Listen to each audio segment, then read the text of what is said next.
All right. Welcome everyone to Inflamed Brain Alliance's educational webinar, Ready Position, Identifying and Supporting the Unique Needs of PANS PANDAS. Using the chat box, we'd love to hear where you're connecting from. We can see names popping up already and from all over the place. And so that's great to hear. Great to see. My name's Richard Deshane. I'm joined by my wife, Marnie Deshane, and we are the co-founders and co-chairs of Inflamed Brain Alliance, and we're delighted to welcome you here to IBA's second educational webinar. We're humbled and grateful for so many of you that you found this topic of interest and that you've chosen to be with us today for this webinar with our special guest presenter, Emily Bennett. While we're thrilled to have over 100 people registered for today's webinar, we acknowledge this is a particularly personal subject for many of you, which includes those of us facilitating and presenting this evening. Your participation today is deeply appreciated, and we sincerely trust it will be highly valuable. But before we go any further, we have a few important housekeeping notes. All the lines are muted except for the speakers. We've enabled closed captioning. It's in English, of course, but you can change the settings freely if you would like to your preferred language. Your questions for the presenters can go in the Q&A box below, as many of you know, which is at the bottom of your screen. And your comments on the presentation can go into the chat box, which is also at the bottom of the screen. The webinar is being recorded, and you'll receive an email late next week with an email to the recording. Hi, I'm Marnie. Just want to make sure everyone can see our PowerPoint. Can someone just say yes in the chat?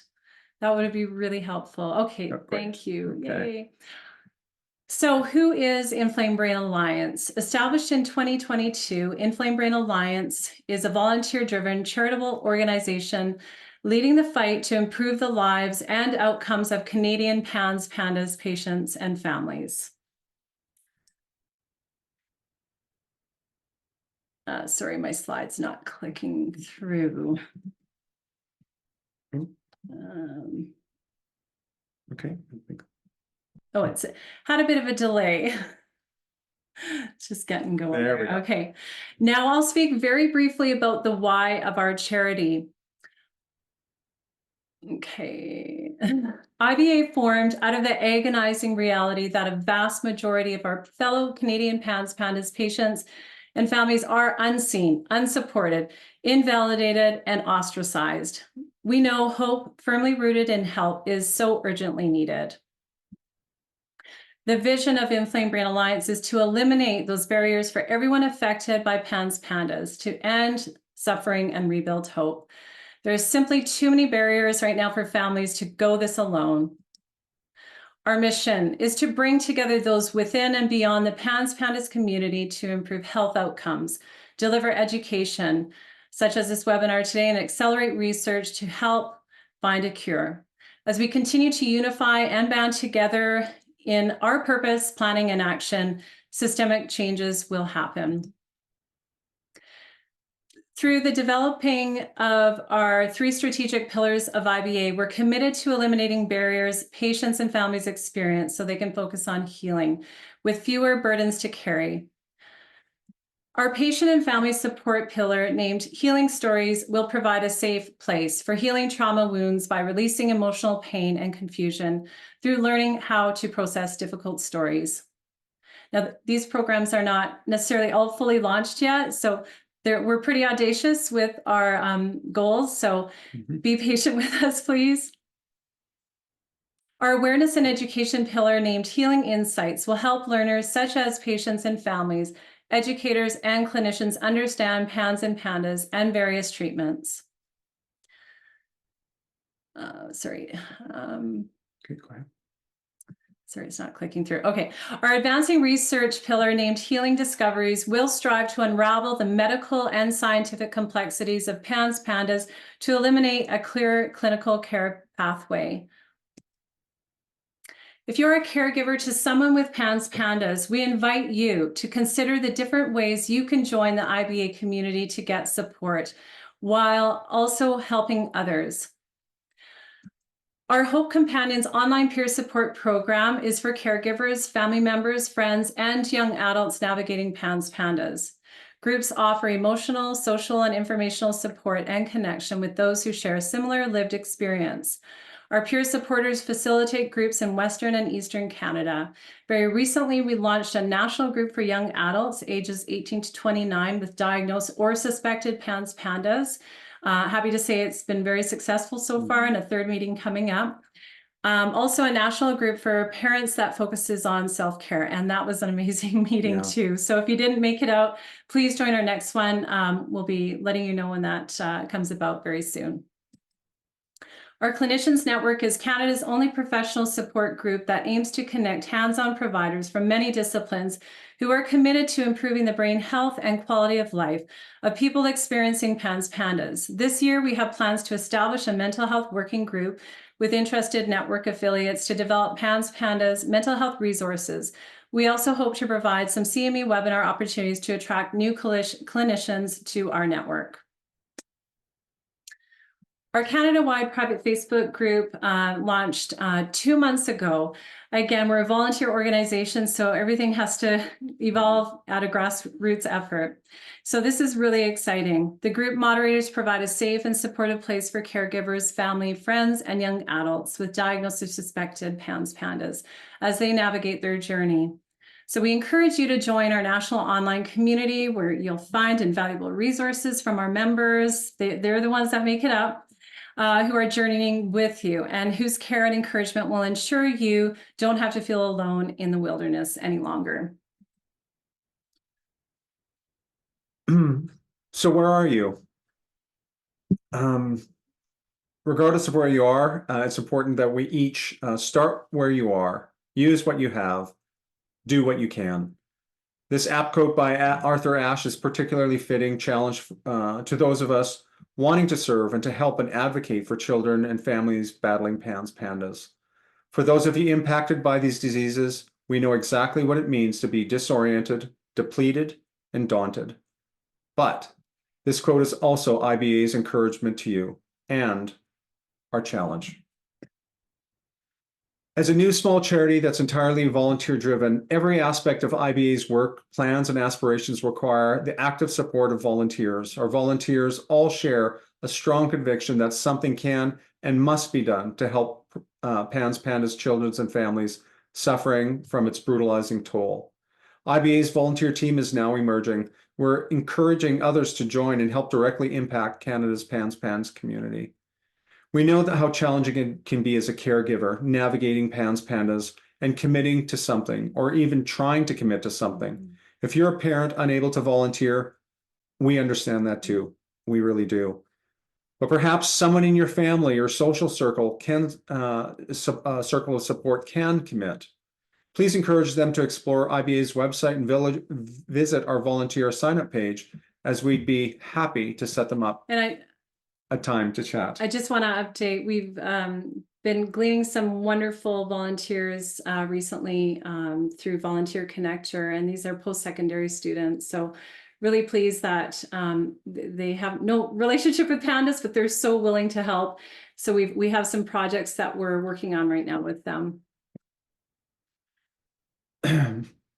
With no paid staff, IBA's young volunteer Canadian charity, receiving no government funding, it's entirely through the gifts of our donors' generosity and our volunteers' time and talents that we're able to begin building capacity to do our vital work. Your gift to IBA, whether small or large, one time or monthly, will make a difference. And thank you for considering partnering with us. So now, Marty and I are very pleased to introduce to you our guest speaker, Emily Bennett.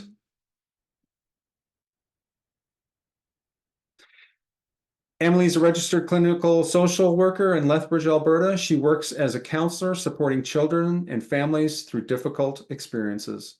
As a certified synergistic play therapist with trauma training, she has the honor of holding space for others while they work to integrate memories and manage challenging situations.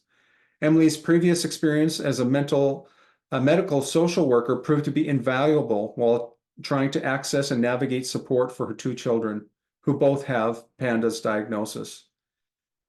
Emily, welcome. And now we'll turn the reins over to you. Thanks, Emily. Perfect. Thank you, Richard and Marnie, for that great introduction. I'm gonna try and bring my presentation on screen. I think that should be good.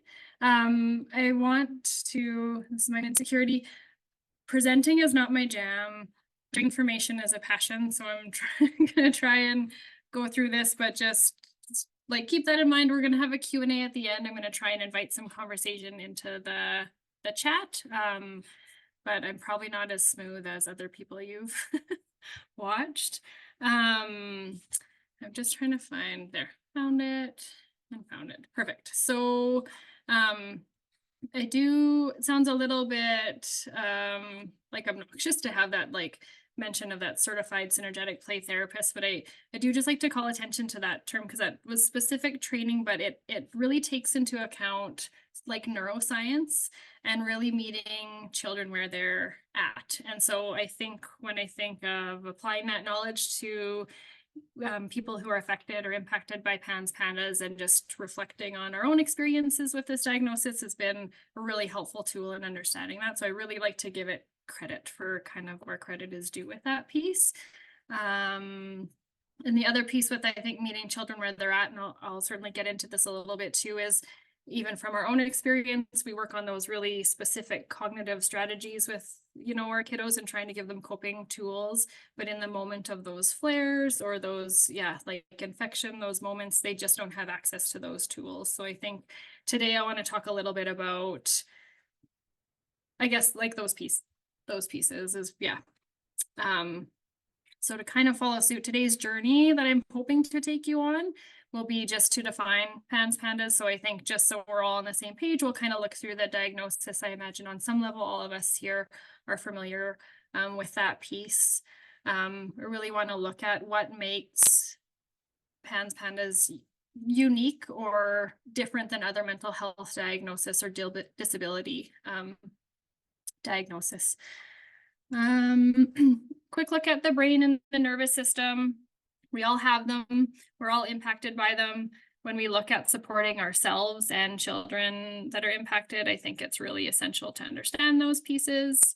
There's some specific knowledge in that sort of synergetic play therapy around threats to the brain and kind of how to support them. So I'd like to walk us through that. And then I'm hoping we have time to talk a little bit about the concept of a window of tolerance. So I'm either going to go through all my slides in like 10 minutes or I'm going to not have enough time. So I'll try and find that sweet spot, but I'm not feeling super confident in myself. So, so the first piece, like I said, is that diagnosis. So the diagnostic criteria for PANS PANDAS. This is the most kind of straightforward one I could find. I think one of the biggest challenges with PANS PANDAS, and I don't think I've written this anywhere, just kind of talking off the fly, is the inconsistencies in how it's represented on different sites and organizations. This one cites Sweeto, who was kind of like the founder of that diagnosis or the discovery of that diagnosis. So I do, it's kind of like this diagnosis. So again, the important parts, the abrupt onset, kind of that specifying OCD or tics, severe food intake, and then the differentiation between PANDAS and PANS is Emily? Yes. We can't see your slides. You can't see my slides. Well, we can see, but it hasn't gone to the next one yet. Yeah. Are you sharing? Yes. Let me see. It hasn't clicked to the next. Okay, There. let me go. Can everybody see it now? You seeing it now? Can someone just say yes or no? Oh, good. Thumbs up. Okay. Does everyone see like your diagnostic criteria? Yes. Yeah. Just so that everyone, I did have it like nicely laid out so that everyone sees it's here. These are the pieces we're going on. Now this is the diagnostic criteria. Thank you. I apologize for that. Okay, so these are those, yes, specific criteria around diagnosis. One of the biggest challenges, I think, or the piece that makes PANS PANDAS unique is it is I guess, like a clinical diagnosis, right? So when we talk about a clinical diagnosis, it's not black and white. There's no one test that we can do to say like, oh yeah, this person has this, even, you know, with positive strep, that doesn't necessarily indicate PANDAS, right? So it's really open to interpretation by the doctors, therapists, people kind of supporting people who are experiencing these symptoms. Clinical diagnoses, because they have to take in so much information, they're not speedy. They take a long time. It can be lengthy. It can involve like observing things over time, sometimes multiple referrals, maybe different medication trials. And if we're not utilizing antibiotics, most of the medications you're going to utilize for mental health are going to need that 4 to 6 week window to take therapeutic effect. So that's where that clinical diagnosis piece can be a really challenging aspect for PANS PANDAS. The second piece around, I think, in relation to diagnosis and the diagnostic criteria is it can be really challenging to communicate the symptoms that I guess your children or yourself or people are experiencing and the actual impact they have. So I think as like a parent, caregiver, someone experiencing it, you can't quite put to words often what we know is going on.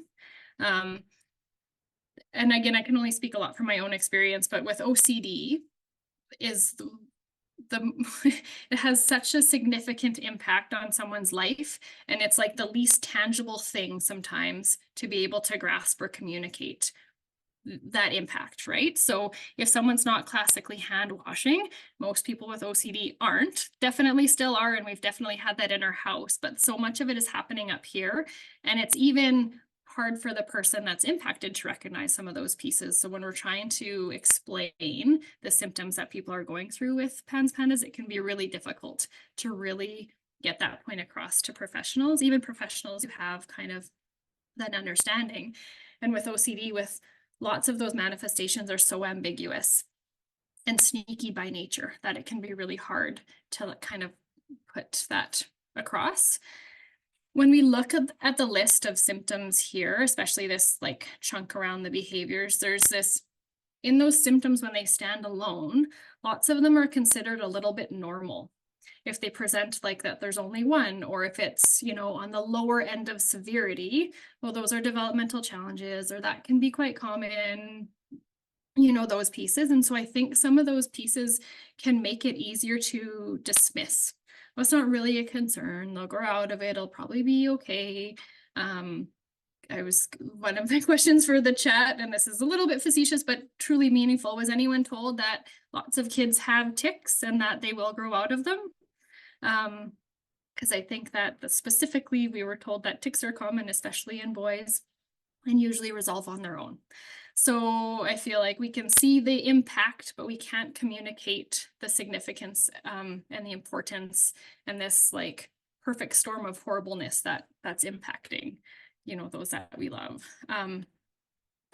The last piece, and I guess I should also preference that through this presentation, there's it's a really combination of like my clinical knowledge and then a lot of my experience kind of like merging together. So there's pieces that will be very scientific, and then I'll really try and preface it, but there'll be pieces that are a little bit more my opinion than clinical. So this third part in terms to the diagnostic criteria is just kind of opinion.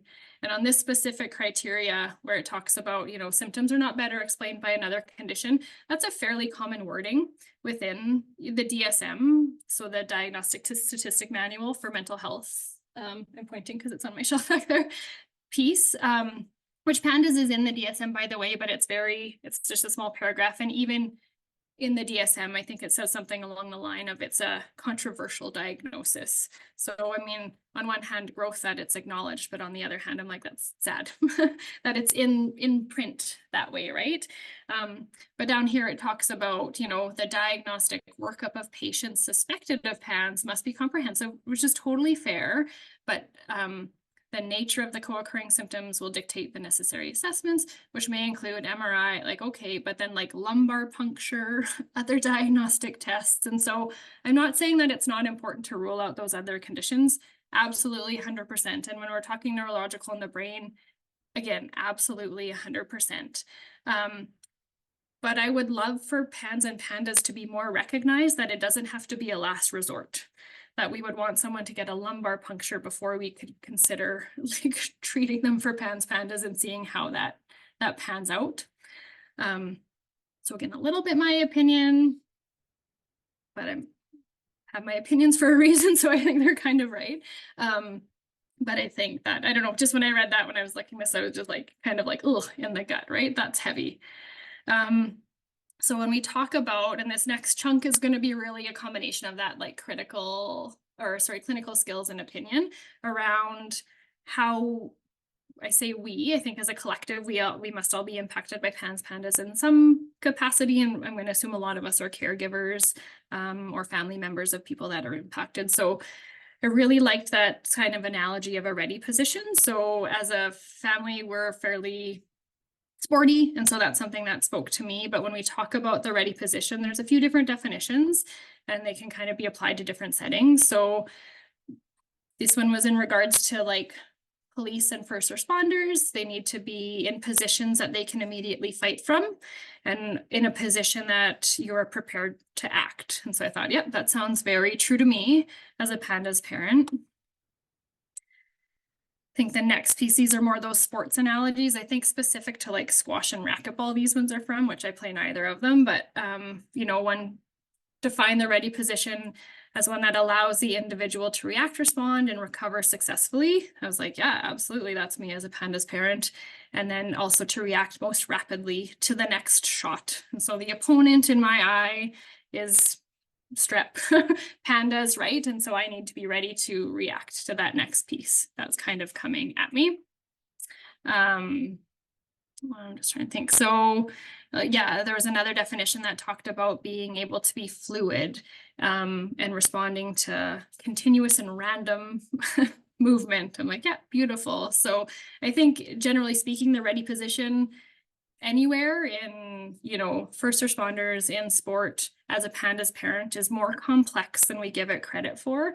It really can dictate our success in executing tasks, and can really, like, it takes effort. So the ready position is not like slumped over and doing nothing. Like the ready position is active, and that takes energy and contributes to that sort of like exhaustion, I think, that caregivers can feel. And so yes, because of the unique needs, caregivers, or really anyone impacted, I think this could trickle into teachers. It could trickle down to anyone who is, you know, supporting some sort of person with PANS PANDAS, but we really need to be in our own ready position. And so do the people that are impacted. And I haven't even really focused on that, but they're in their own kind of ready position as well. Okay, so I have sort of 4 different kind of scenarios that really keep us in that ready position, or keep the need for us to maintain that ready position. So the first one here, I talk about like the fight, like it's real. Like we're fighting for the diagnosis that it's real. So I just, as a side note, this is one of my PANDAS kiddos. So volleyball ready position, she's ready to go any direction that the ball kind of comes, right? But I think that is something that is so unique. Sorry, it's really dry in here, to PANS PANDAS, as to what we are searching for is like a belief in what we're like experiencing, seeing, and knowing, right?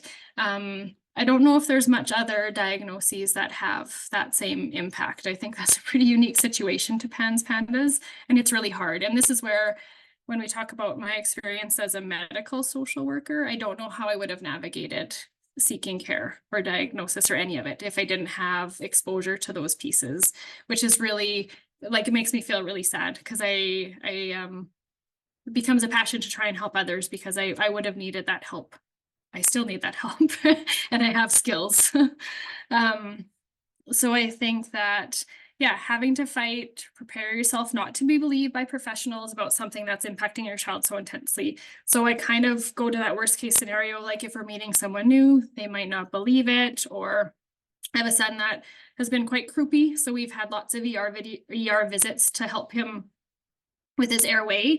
And every time I go like, okay, I have to tell, like, yeah, prepare myself to be able to advocate for him to get help with his breathing, because if they find out he has the PANDAS diagnosis, I don't want to feel judged. I don't want him to feel judged, just shame. Like, it's always, we're in that ready position for that fight of what we're experiencing is real. I think, so diagnosis, again, treatment. So even with that same visit, so we've had some like antibiotics in our house for a long time off and on. And so if we're going for something and I'm saying, oh, they're taking this, oh, like for how long? So if we're taking antibiotics for a prolonged period of time, again, that's judgment, something you have to fight for, validate, all those pieces. And then also with accommodations in school. So sometimes we have to, and I'll talk about that a little bit more, but like if we need something different, a later drop off, early pickup, flexibility, sometimes asking for that and trying to explain what a diagnosis is, if no one's heard of it or they're not sure, can be really tricky and hard too. So I think that the need to be in a ready position for this is complete reactionary to having been in situations where we're not ready. I'm going to, and you can even type this in the chat. Have you all been blindsided at one point in a time where you didn't expect to not be believed or to have kind of like that experience? I think back to kind of like our first interaction, right, with asking about pandas. And that hit hard and stays with me every single time I have to, right, go to that, to a professional. Yeah, took years, never goes away. It doesn't. We stay in that ready position because we feel like we have to, right? And even, I guess, like to take it one next level too, I feel like we've had situations where we've gotten a referral and we were so excited, so relieved to finally get a referral. We're going to see someone, and then we get that referral and we find out that that referral is like a non-believer. You're just like, oh my gosh, so hard. So the next kind of thing that keeps us in the ready position, here's my other little panda, different type of ready position in the pool. Oh, I'm so glad, Heather, I just see in the chat that you have an awesome support, which is great, is the flares. So flares, I feel like we're watching out for triggers all the time, trying to minimize occurrences, understanding or fearing the impact a flare is going to have. I feel like it creates this parallel anxiety between, you know, like kiddo and myself, partner, other kiddo. It's just this whole kind of panic piece. So being on high alert, illnesses, other inflammatory factors, right? So I think it's even for my kids that are strep specific, they're impacted by other illnesses and other inflammation processes. So I feel like we're just really aware of those pieces on a whole nother level that other people are not. And just that acknowledgement of like strep for one of my children is completely different for strep than someone else.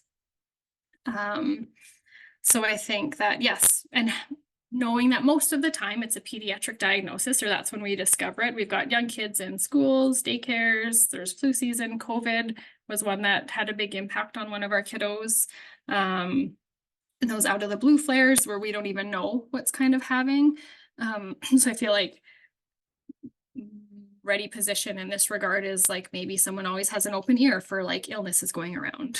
Or has anyone had that situation where they were hanging out with a friend and then they found out that, you know, after the fact that person caught strep, or that person had strep, maybe was on antibiotics, but it's not a big deal to them, so they didn't feel like they needed to let us know, which is fair for their experience, but like full on panic in my system when I hear that, right?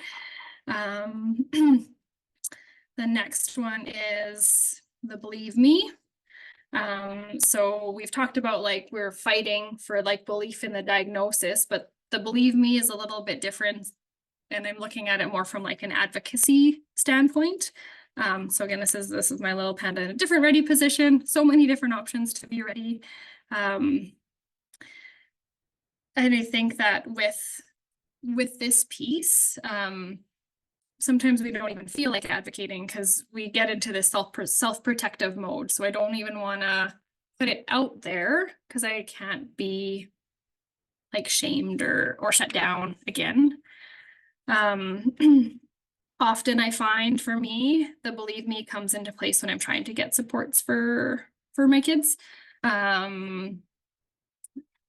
Again, kind of before, so much of what we're asking for isn't tangible or might not be seen. Excuse me. So when we're trying to explain that to mainly the school, right? I think that's where often we're trying to get support. They don't see it the same way that we see it. And again, that's also fair because there's maybe 25, 30 kids. And so seeing what we see at our individual kid is hard, but that doesn't mean that they don't need the supports just because they're 1 of 25. It might mean that they need them more. In honesty. So these pieces, like, they seem fine. Sometimes I feel like we've had experience we're venting to family or friends and they're like, well, we don't really see that when you guys are here. And it's just a never ending advocating process, which will never be done. We'll never have an end game. I'll never finish that level. So I think about things also like masking, right? So lots of kids are really good at masking or holding it together at school and then coming home at the end of the day and having a complete shutdown. One of my kids used to like hold all of their like intrusive thoughts throughout the day, and then they get in the car and then it would just be like blah. And so then the school saw none of that, but the effort that they had to go to get through that day and then the shutdown at the end was heartbreaking, right? And then the more they mask, like quote unquote successfully, it reinforces the need for it, which is also hard and gets hard to get support for them. Learning accommodations, separation anxiety was a big one that we dealt with. So again, we'd try to communicate with the school that this was a concern. Maybe they're not seeing it, but literally like the night before, it would start, like an hour before bedtime until literally before drop off, where there's like this fight anxiety, bargaining, all these pieces around the separation anxiety. They get to school and they hold it in, so they don't see the need to have extra support at drop off the same way that we do. And it's a lot. It compounds over time, right? And then when I think of the friends and family piece, lots of times when friends and family will be seeing kids in preferred activities or during preferred times like Christmas. And so it's everyone can do better when they're in a preferred activity, right? I will put up with discomfort to do something that I love all the time. Kids are no different. And so if we're meeting with friends and family and that in and of itself is a preferred activity, no one really gets to understand it the same way that we do. And the last sort of piece, I think, with this, what makes PANS PANDAS so challenging is the yo-yo. This is my last ready position, which is just full on nerdy Star Wars. But it's just so up and down. It's completely unpredictable. I kind of wrote like not only up and down, but sideways or any direction, or maybe even a way we've never even heard of. I feel like I'm like, okay, I think I know all the ways, right, that it could go when I'm in that ready position. Then I'm like, wow, that's completely different than I've ever seen or knew was possible. And so I think it's something that is always evolving, changing, and we never know, what we're going with. So yes. And then the other piece that I think is really key to acknowledge is that lots of kids with neurodivergence, so not just PANS PANDAS, but also PANS PANDAS, is they shift in and out of having abilities or skills. So if they're doing well, they may have the skills to manage a task or a routine one day, but then depending on what happens, they may lose it the next. So, and this can depend on all sorts of things, right? So for PANS PANDAS kiddos, it can be their inflammatory system, what they're fighting, what they're not fighting. That makes that difference. For other kids, it might be like sensory data, cognitive load, all things that kind of impact those pieces. But that is really hard to observe, but then it becomes really hard also to support and help others support because they're going in and out of that ability. It's hard for us. I can't imagine how hard it would be for a kiddo to be able to do something one day and then maybe have a teacher or a parent place that same expectation the next day and then literally not have the ability to do it. It would be so hard. And then all the other pieces that come with not that. And specific with PANS and PANDAS, there's a biological limitation that impacts that. And so sometimes that looks like choice and it's not choice. And so that's another piece that I think can be really challenging with all neurodivergence, but also very specific to PANS PANDA. I think it's something that they can, you know, really struggle with. And also, I guess with that biological piece, I feel the same way with some of the coping strategies. So we can teach coping strategies, but if there's a biological cause or component to that piece, those are going to be limited in what they can offer.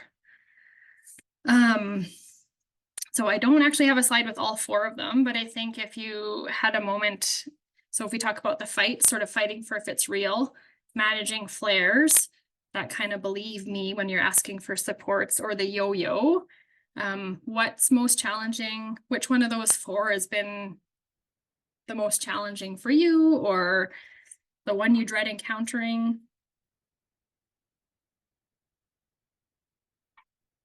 Feel free to type it in the chat if any of those are coming up. All of them, yeah, for sure.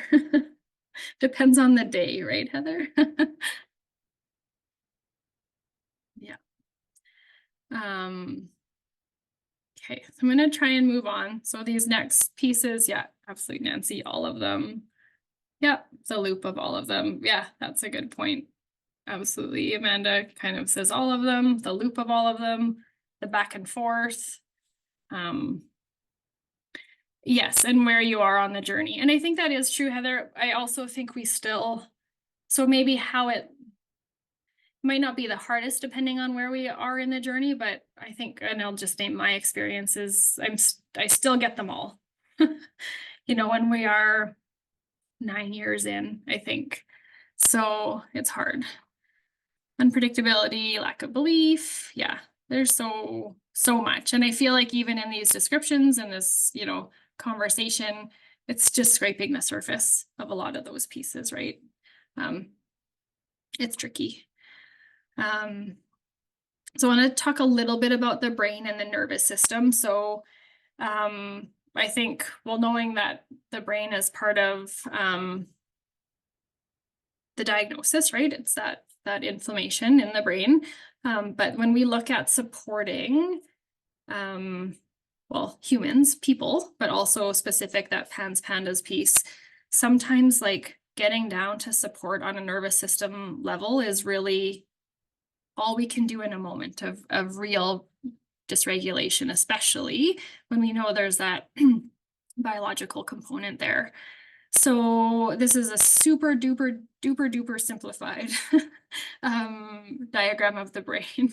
It's also about the max of my abilities in understanding the brain. Not super sciencey, but we've got the brainstem at the bottom, that yellow blob, and that's really that like vital life functioning. So all the things that happen that we don't think about. So my heart's beating and I don't have to consciously tell it to beat. I'm breathing, all those pieces, right? The kind of teal section here is that limbic system. It's made up of more pieces than I know of, but it generally is kind of responsible for emotions, holds some memories, and kind of that combination of emotions and memories, it becomes responsible for some behaviors too. The amygdala lives in the limbic system, which is important to mention because the amygdala is responsible for a lot of the anxiety that people in general kind of experience. It's usually the starter of the fight, flight, fawn, collapse kind of situation. And the basal ganglia is actually located in the limbic system too, which is where they kind of create that inflammation for PANS PANDA occurs. The cortex is this purple, fancy purple section. This is higher cognitive thinking, problem solving, learning, kind of those advanced skills. The cortex doesn't actually fully develop until around 25 years old. So I think that's something else to just really consider, that knowing most of the PANS PANDAS population is pediatric. Not only are they working with a compromised brain on some level because of that inflammation, it's a brain that's not fully formed. And so sometimes when we are asking them to access those like cognitive strategies, they just legit don't have the ability to do so.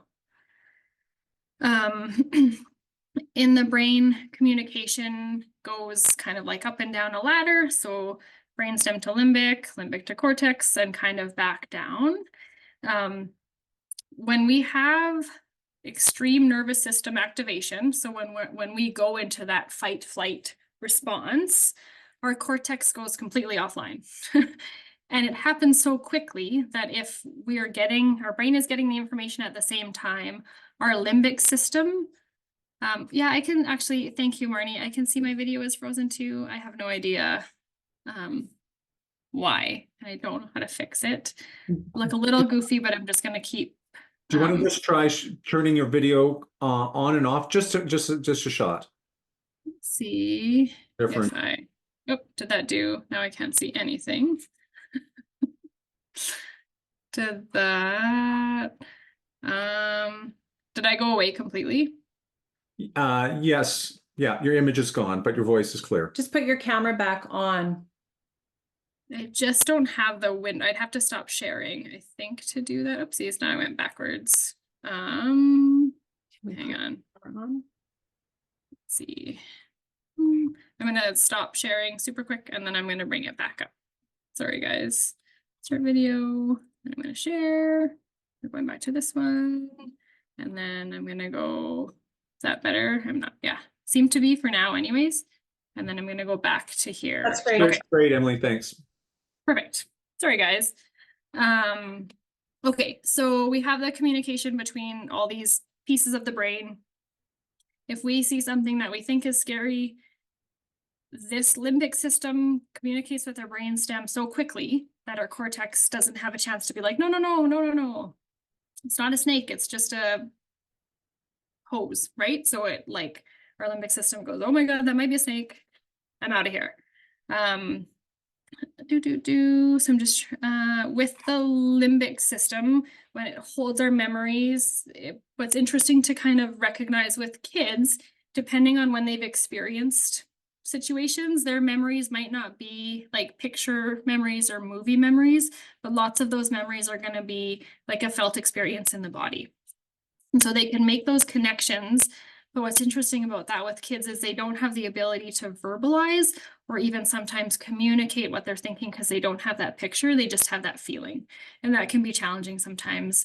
But I think it can be very real for our PANDAS kiddos that are pretty hypervigilant or on high alert all the time. So then I think too, when we talk about that felt sense, and the fancy word for that is interoception. So that's how we know how we're feeling. Again, this is kind of like my beef with emotions, but in preschool and kindergarten, sometimes when we teach emotions, they'll kind of be like, this is what a happy person looks like. And they'll show someone that's smiling. But I don't know that I'm happy because I'm smiling. I know that I'm happy because of the way that it feels in my body. So there's a different education on emotion that I think can be helpful for people. But when we talk about the felt senses that some of our PANS PANDAS kiddos or people experience, like I think of that felt sense of the separation anxiety when a kid is screaming in the school and parent me was walking away, right? We both have a pretty horrible felt sense at that time. OCD. So the felt sense of feeling like you have to do something or something bad is going to happen or it's not going to feel right. Those rituals. The felt sense of shame for doing the rituals, for having the thoughts that you don't know where they're coming from, but they're intrusive and they're thoughts that nobody wants to be thinking of, right? So there's so many really intense felt senses that PANS PANDAS kiddos experience that really, I think, can impact that limbic system and really like activate that fight flight. So when I break it down in that, matter, I was like, for sure, I would go into fight flight if I was feeling some of those things. And especially when we think of how often, this is their experience. So when we talk about that activation, dysregulation, meltdowns, however you want to call it, there's lots of different forms of dysregulation. This is all from Robin Gobble. She's a great resource, by the way.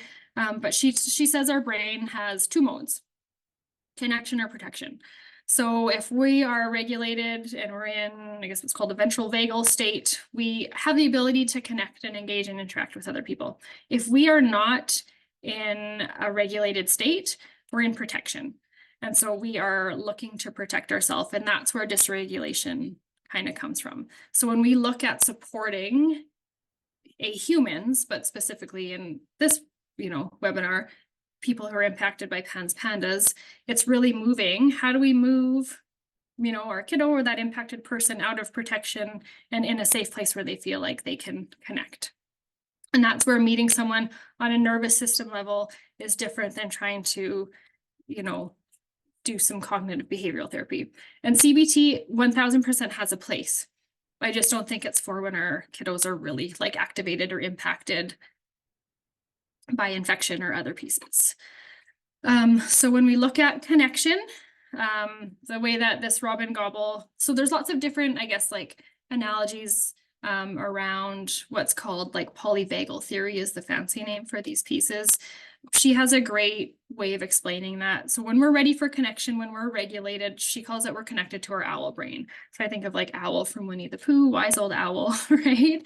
So when the owl brain is in charge, our brain and nervous system are feeling safe, and we're ready to go for a connection. Generally speaking, that's when behavior is what we're hoping for, what we want, and we really don't need to do anything. When we talk about protection, she has two different types of dysregulation or protective elements, I guess. So the first is the watchdog brain. So this is going to be the more obvious one. You can't not see a watchdog. and she does a beautiful job of like explaining there's like kind of just when the watchdog starts to notice someone, maybe walking down the street, to like when they're like charging to get through the door to like attack, right? So when the nervous system detects possible danger, it flips into protection mode and the watchdog brain emerges. The tricky part, and I'm going to talk about this, I got to start talking faster, is that the detecting of danger, our systems get skewed. So what I think is danger, Marnie might not think is danger, Richard might not think is danger, right? And so when we apply that piece to PANS PANDAS, that's a very different experience for everyone, because what's danger or what feels like danger likely is not actually danger, but we can't just say, no, you're not, you're fine. That's the last thing we can say that's helpful. So we'll talk a little bit more about that too. The other piece of protection is the possum brain. And this is that sort of like shutdown response. So possum brain is hard because I feel like when the watchdog brain is on, they feel like they have a chance. There's something worth fighting for. I can do something, I can take action. When someone goes into possum, they don't have much hope anymore. It's just going to be easier for me to like shut down, not do anything, because it's not worth fighting for. So the tricky part with the possum brain is that when I think of in a classroom, their possum brain kids are pretty fantastic in a classroom because they are not causing a scene. Watchdog kids in a classroom are more difficult. So they're going to get lots of support. Possum kids need more support potentially than watchdog kids, but they don't often get it because it's not noticed. So that is is tricky. And possum also has different kind of forms. So we talk about like complete shutdown, or maybe we have people that are really low motivated, can't do anything, kind of freeze. But she talks about, people pleasers, masking. Some of those would be a bit of a form of a possum where our brain feels like we have to be in protection mode. So even before, when we talked about kids masking at school, they're masking because they aren't feeling like they're able to safely connect with someone. So masking is a form of being in that protective mode. I'm hoping that makes sense. I know kind of grossly oversimplifying this stuff, but I just think it's so important to share. So So to take it one step further, and this is a lot of words, this is that same information about the sort of like nervous system, regulation, dysregulation, in kind of the like more formal terms. So we talk about sympathetic hypoarousal or parasympathetic, or dorsal vagal shutdown. So the middle column is really, I guess I have a pointer. This one is the important one. So we're aiming for neuroception of safety. When we are in our owl brain or ready for connection, we are connecting to that felt sense of safety. We can be in two different states at the same time where we're mostly connected, but we're like a little bit hypervigilant or a little bit shut down. So there can be a mix. We don't have to be all or none. In a perfect world, we're always a little bit connected to that sort of like ventral vagal neuroception of safety. Everyone at some point in their life, well, realistically, point in the day, if I'm being true, right? I'm like, I've been everywhere today. We move between all three. And each of these sort of like symptoms can vary in like their level of presentation. The other thing that I think is really important to recognize is when we talk about regulation, regulation does not mean calm. I can be regulated and really mad. It just means that when I'm really mad, I can still think. I'm still connected to the current experience, right? So I think we have this sometimes, we think like, I gotta regulate, gotta calm down, and that's not the goal. It's just we need to have control and governance with the feelings that we're experiencing. So again, it's the perceptions, and that's kind of that piece of like what we think is dangerous or not can be really is the part we have to tap into, because again, what I think is dangerous versus someone else might be different. Excuse me, Emily, your slides are not moving in sync with what you're saying. We're still on protection. Oh man, why does it keep doing this? What do you see now? Protection. Anything different now? Nope. Oh my goodness, I'm sorry, you guys.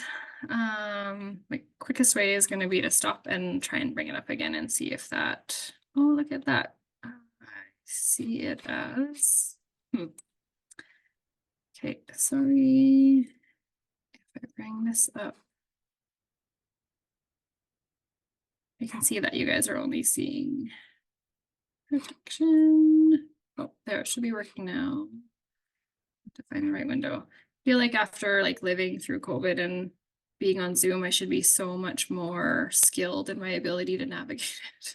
Someone said you're doing great, Emily, and you are.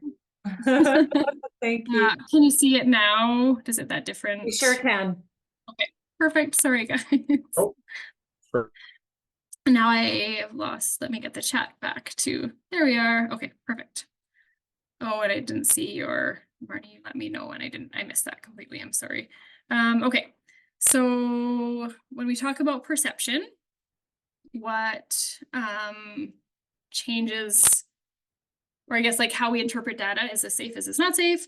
There's lots of things that can impact that. So developmental age and stage, past experiences, kind of limited templates. My templates, my access to templates at 40 is so much different than my children's access at 13 and 10.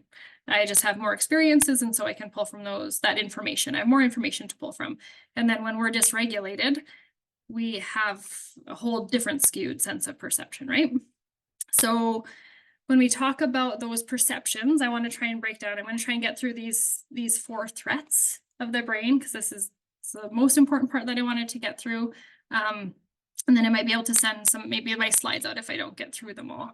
But the four threats to the brain are kind of 4 things that move our brain into that protection mode. So our brain subconsciously is scanning for safety all the time. So it's taking in sensory data, looking for similarities, looking for other experiences. We don't know that it's going on, but it's scanning for safety all the time. It is, I think it's something like 4 times every second we do a scan, which is crazy. Oh, no, I've blocked my scene. Okay, so we're looking at the environment. threats, again, I feel like I've said this a billion times, but I can't stress it enough. They're perceived threats. And it's so important to know that, because if I can acknowledge that someone I'm supporting is really perceiving a threat and they're actually scared, even though it doesn't scare me, that level of support that I offer that person to know that they're feeling threatened or scared changes, instead of being like, oh, whatever, spiders are harmless, right? So I think that that can be really kind of important. And when we have a perceived threat, we remember how quickly that limbic system can come online. So, oh my gosh, you're overreacting, it's just a spider. They didn't have access to their cortex to have that reframe because their limbic system went full force. So there's a part of that reaction that they don't have control over. And so me getting mad at someone for having a big reaction about something they perceive as scary is not helpful. Are we perfect all the time? Absolutely not. Me especially, right? So I'm not saying we need to do this all the time, but in those moments when we have the capacity, absolutely, that's great. And I think for kids too, their cortex is still forming. They have those limited life experiences. Might not be imminent danger, but it feels imminent. Cannot stress that enough. Being told something is safe if you think it's not safe changes nothing, other than maybe add some shame into the experience for you, right? So the goal is to connect back to that felt sense of safety. We're reaching for that connection. We're trying to get out of protective mode, back into connecting mode. So when we talk about the 4 threats, the first threat is threat to physical safety. This guy stepping on a banana peel is like my favorite photo of the entire slide. I like Mario Kart, so that made me laugh a lot. Emily, we can't see that slide. Goodness, I don't know why it's doing. Oh. Still can't see it. No, we're on the Synergetic Play Therapy Institute slide. Nervous system. Yeah, the nervous system. Okay, I'm going to bear with me. Does anyone, while I do this, I'm wondering if it's like a little out of routine, but I'm going to close it down and bring it back up. So could you, Marnie and Richard, if anyone has a question they want to throw out in the meantime, do you think that would be okay? Sure. If anyone has in the chat, Yeah. throw it out, just so we're not wasting time, or you're not watching me scramble. Or comment. I'm happy with question or comment.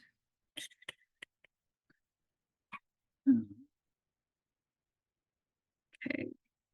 Now let me see. This is the last time I used Canva. Okay. Close out of that. I'm coming here. No questions, comments?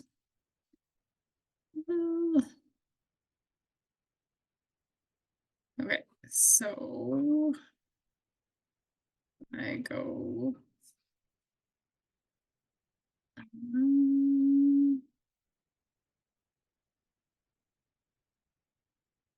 share.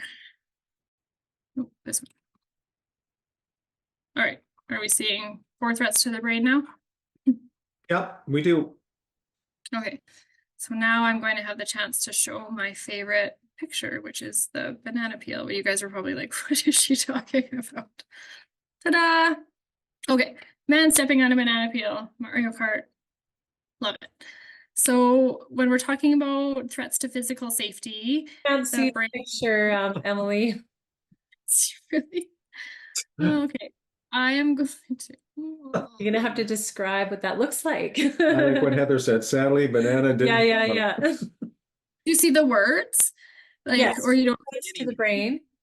It's weird. It's showing up on my, oh my gosh, I'm so sorry, you guys. Yep, we're good. You see it? Okay, there it is. Keep clicking that one. There's the man about to step on the banana peel. Now I feel like I've really oversold that, and now that everyone can see it, it's kind of like, wah, wah. Oh well. Okay, so threats to physical safety, our brain's highest priority, the limbic system, the amygdala, it just wants to keep us alive. So it's scanning for things that are physically safe, physically dangerous, and trying to help us navigate those pieces, right? So this can be environments that are unsafe, activities that are unsafe, equipment, all those things. Illness. So for illness, I think, you know, we talk about for PANS PANDAS specific. So this, again, these threats to the brain apply to everyone, but I think when I look at PANS PANDAS, there's really specific components that speak to that specific, I guess, diagnosis. So, and then I wrote specific infection. So I'm wondering how many times I can use the word specific. But the threat to physical safety that a strep infection brings for someone with PANS or PANDAS is completely different than the threat of a strep infection for someone else. And so the weight that that carries and the way that that can activate our nervous system, cause that dysregulation, is quite a bit more potentially than for others. We can be on a higher alert every day for illnesses, or our kids might be on a higher alert every day for illnesses. And then if you have a PANS PANDA that does have, you know, like germ OCD, they're even on a higher alert around those threats to physical safety. And even a not germ kid, right? Just the piece of like the OCD around, we have to do these rituals to keep safe. So what we're perceiving as physical safety can really, if you think of how that might ramp up for someone that's experiencing PANS PANDAS. Okay. Perceptions of the unknown. Hoping you can see this picture because it's important to the analogy. So the unknown, perfect. The unknown itself is not scary. It's our thoughts or assumptions about the unknown that make it scary. We cannot see it. You can't see it. Oh, I thought you said you could see it. I don't know. Okay. I'm going to try and do this without my notes then and see if I can share this in a different way. And then, oh my goodness, I'm so sorry and frustrated. Okay. Oh yeah, I see that it is. Okay, share. You see it now? Yeah. Okay, I'm gonna go back and forth between, no, wrong one. I'm staying here. I have to do, okay. So it is the unknown itself. So all of this piece in the dark, this black part is not the scary part. What we think might be in there is the scary part, right? So I think I have I'm trying to see, like my slide is smaller as I'm trying, so I'm like leaning in, but so yeah, the dark itself is not scary. What I think might be in there. So if I'm thinking monsters or, you know, the character from the scary movie I watch is in the dark, that's what makes it scary. So when we encounter the unknown, our brain tries to fill in the blanks. So if it doesn't know what it is, it's not going to leave it empty. It's going to fill it with something.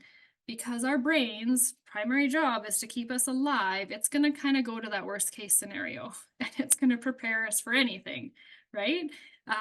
Which is at 40, I can kind of rationalize some of those pieces, right?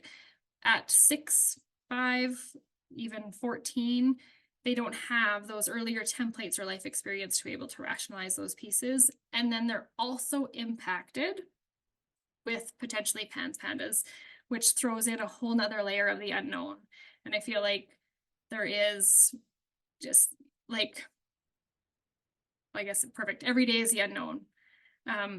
And when we talk about we're pulling information from those worst case scenarios or our previous experiences, I think it's a fairly safe statement to say that kids or people that have PANS PANDAS have more worst case scenario experiences to pull from, right? So when I go to the doctor and my son's having a hard time breathing and I'm also worried about judgment, that's because of all those previous experiences that I have to pull from that presumably the parent of a non-PANDAS person doesn't maybe have as much of that, right? And so when we think of the kids and their ability to fill in the unknown with something that's less horrible, it's limited. And then their ability to rationalize it with other experiences limited because they don't have those other experiences. My kind of like classic example that I share with families or kids with this piece is that I don't like going to the dentist. But I know that when I go, if I'm going in for a cleaning, because I've had many, many dentist appointments and braces, there's a good chance that when I go in for a cleaning, I'm not going to leave with no teeth. But my brain for moments will try to tell me that, right? So, but because I can pull from that experience, I can counter that. The kids that we're supporting and our own kids don't have those experiences to move from. So we have to help them make the unknown known. And so part of that is, again, like, how do we help them move into that connection? We recognize they're in protection. We offer them regulation and ability to connect. And then we help them figure out what that unknown is going to look like a little bit. Incongruence in the environment. I just also thought this picture was hilarious because it elicits the exact response it's supposed to. So it says, I'm not an egg, but it's clearly an egg. So we're kind of like, what is going on there? That doesn't make sense. That's what incongruence in the environment is. We see something and we hear something and they don't line up. Our brain can't make sense of what's happening. And so we perceive that as like a threat or a challenge. So examples of this, again, when someone says one thing, but they do another, that's not what's supposed to happen. That doesn't make sense. That classic example of like, I'm fine, when clearly the way that I said that, the look on the face says that I'm not fine. Secrets is another example. You know, if you give someone really important information and then tell them not to say it, that doesn't make sense. This information needs to be shared to keep people safer, you know, kind of whatever. So for PAN PANDAS specifically, there's a lot of incongruence with OCD. So again, when we think of even just that concept of secrets, if you have intrusive thoughts or you're doing things to keep people safe or to keep yourself safe, they're not generally shared all over the place, right? So there's this incongruence of what we have to do, but we don't tell anyone. Maybe there's also an acknowledgement of like, oh, my sibling, my peers don't have to do the same things that I have to do. So that's incongruent because there's a different expectation for ourselves.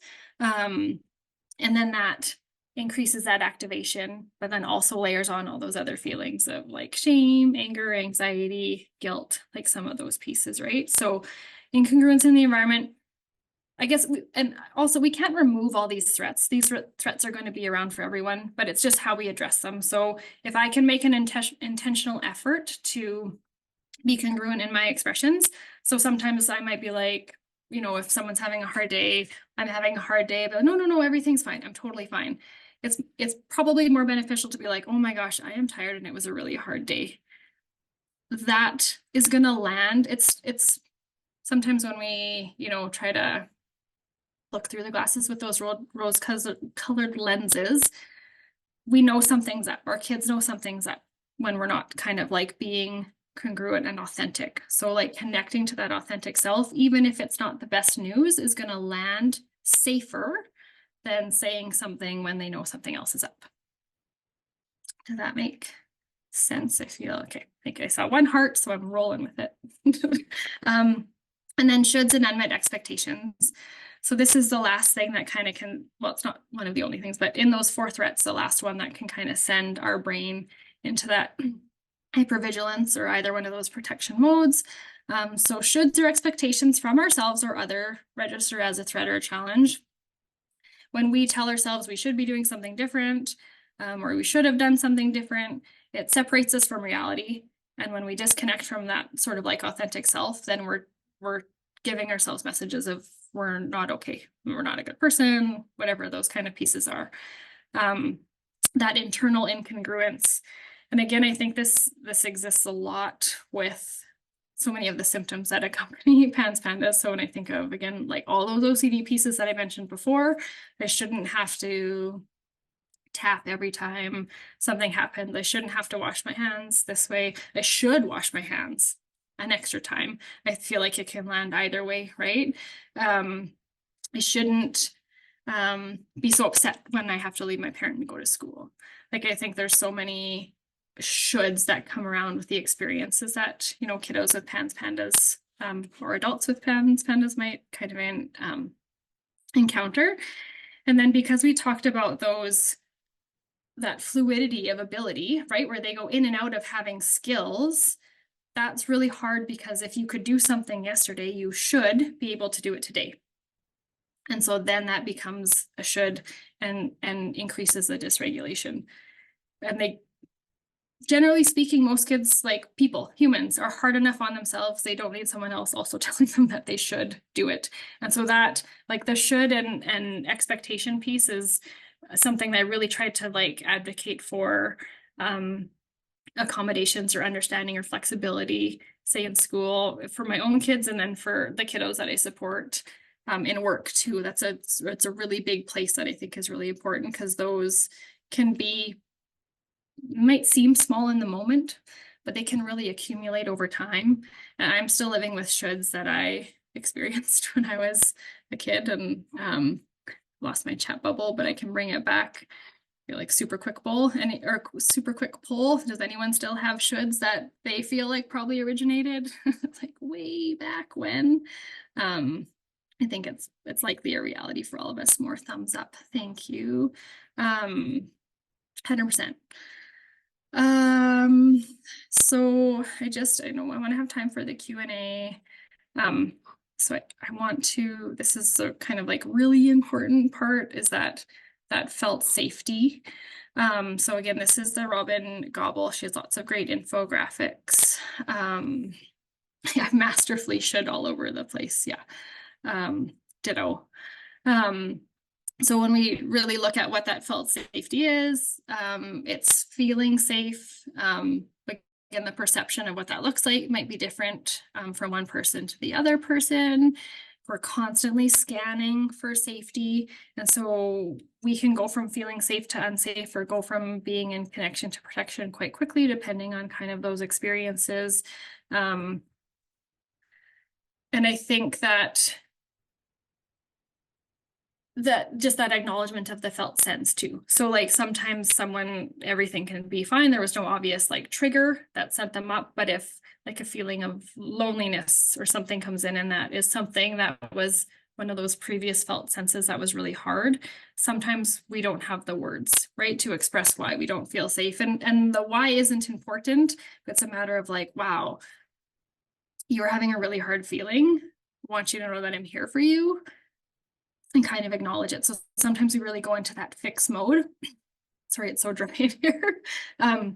So sometimes it's backing off. We don't need to know why, we don't need to fix. We just need to be with someone in those hard moments. Because when we're with someone and we can co-regulate, we can access that that connection quicker than if we were trying to go, well, if you're on your own trying to get into connection, you can connect to yourself. But for kids, they're pretty much dependent on that connection and co-regulating with other people. So most of the information that was not my opinions today came from these two places. So lots of the nervous system brain, that's like Bruce Perry, and lots of other big names with the polyvagal theory. But this for synergetic play therapy, Lisa Dion, she has some great resources. Both of these people are on social media, so they have some great infographics that they share that I use for myself and when I'm working with clients. They both have podcasts too. So this left side is Lisa Dion and the right side, I don't know if it flips for you guys, is Robin. They both have podcasts that are awesome. Robin Gobble does talk a lot about trauma, like parenting through trauma.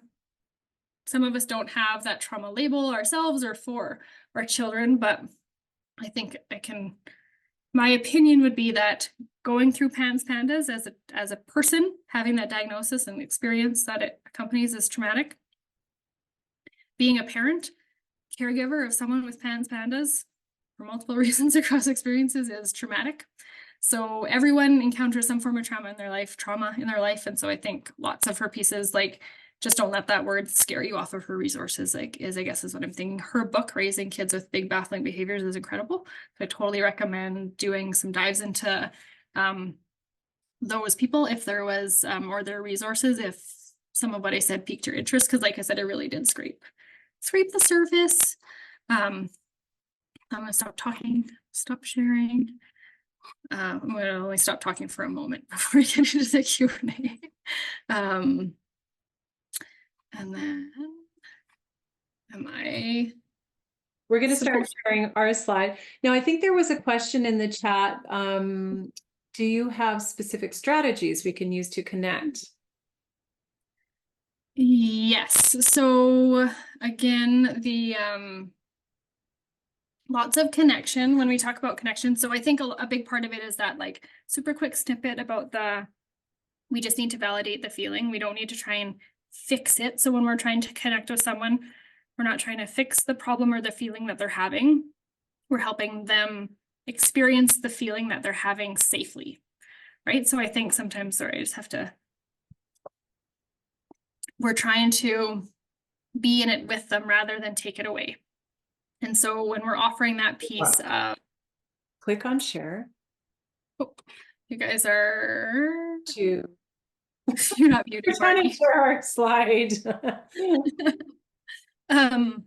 So it's kind of like naming that feeling, honoring that feeling, I'm here with you, is kind of like the biggest piece. The other piece about moving out of protection to connection is there's lots of sort of like somatic or like body experiences, like connecting yourself back to your body. So if you Google like regulation strategies, lots of those pieces will give you different things to try. The tricky thing for connection or regulating is it's super individual for everybody and it changes over time. So how I regulated 2 months ago is different from how I regulated today is going to be different from how I regulated 2 months from now. And that's same with our kids.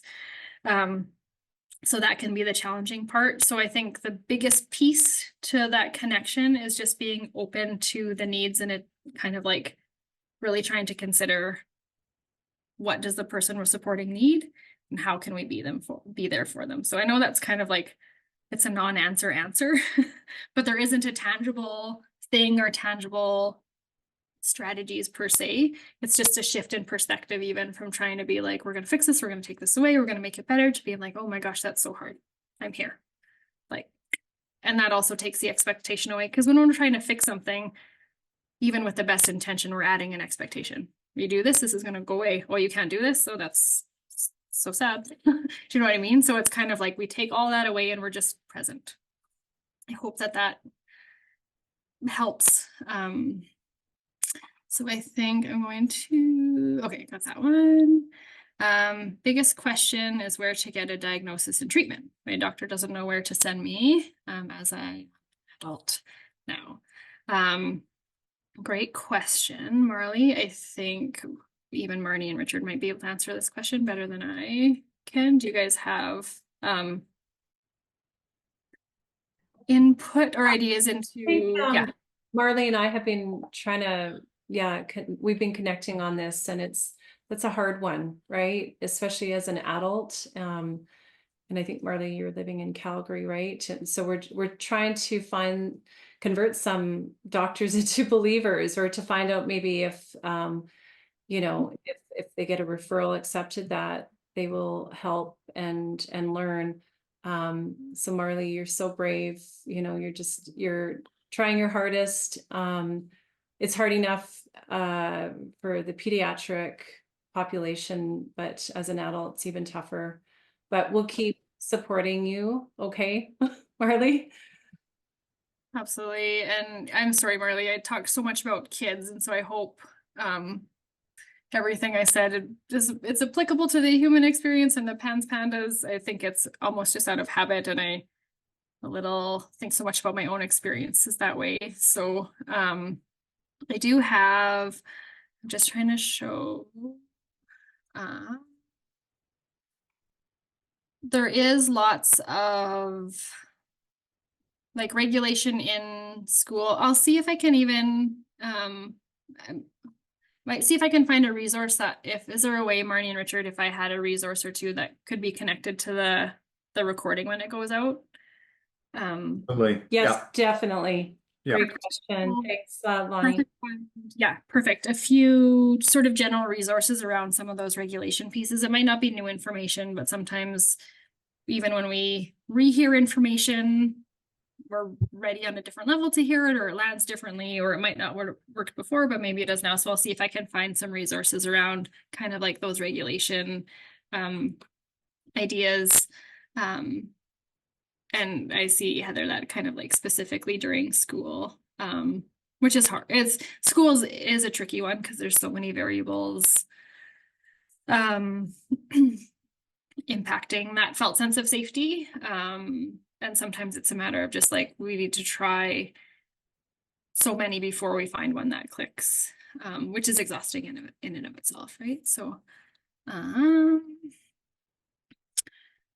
so then there's just a question about the podcasts mentioned on IBA Facebook. I can also include them in make sure that they're listed in the recording that goes out as well, if that would be helpful.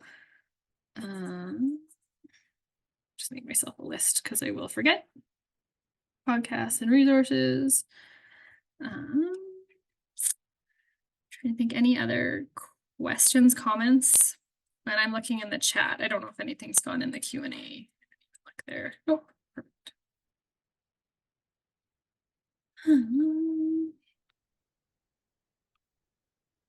Perfect. Thank you, guys.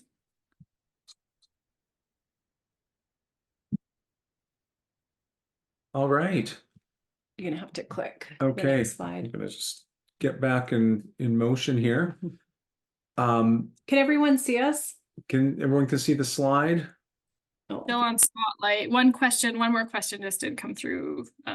Two, sorry. Can you guys off around the watchdog versus possum brain? There are actually no, don't apologize, Heather. With the book that like baffling behaviors book, but I do have actually a specific resource that talks about that we've created in our agency to share. So I'll share that too. But there are very specific pieces that you can try to incorporate at the different levels of like protection. So specific, I think watchdog is like broken down into 4 different stages of protection. And so that Robin Gobble offers those pieces of like, and when it's early watchdog, like these are the pieces we want to do. These are the things we want to look out for. And then with the possum, it's a matter of there's sort of like 4 different types of that shutdown. And then it offers strategies. So I'll include that with the resources. So I'm sorry, guys, I feel like it's just scraping the top. I missed so much important information, but I really did have a hard time because I'm like, it's all so important. So I should, yeah, I was a little overzealous. So I will send that. we'll have to do a circle. Yeah, that's right. All right, Perfect. Emily, wow, on behalf of all of us, like you were fabulous. What was amazing, Emily, is that you were living out what you were teaching as it was going on. So you were in the ready position and things were coming at you technology wise and you navigated through it. So let's see some hearts there or some thumbs for Emily. Truly, I mean, that's what it is when things are coming at us that aren't anticipated. How do we navigate it for ourselves and for those that we care for? So Emily, thank you for doing that so well. And thank you for being such an amazing and tireless advocate and ambassador for the PANS PANDAS community. We just so appreciate you and your willingness to jump in. So thank you from all of us. And for everyone else, all the participants on behalf of IBA, thank you for joining us and for our second educational webinar. We're a little organization, but we're moving forward and just getting it done. So your feedback is really, really important to us. And before you leave, we really appreciate it. It just takes a minute. It's just a few questions before you hop off. So that would be great. I'm going to launch it now. Did we have one more question there, maybe? Oh, someone just said, thank you so much for your presentation. I'm especially appreciative for my family in Canada. Yeah. Great. All right. The surveys are all in, which is fantastic. Thank you so much for providing feedback to us. It means a lot. So until IBA's next webinar, take good care of yourself and your loved ones. Have a good night and be sure to watch for an email late next week with the link to today's webinar recording and news of another webinar coming in the future. Good So night. thanks so much. Thank you, Emily.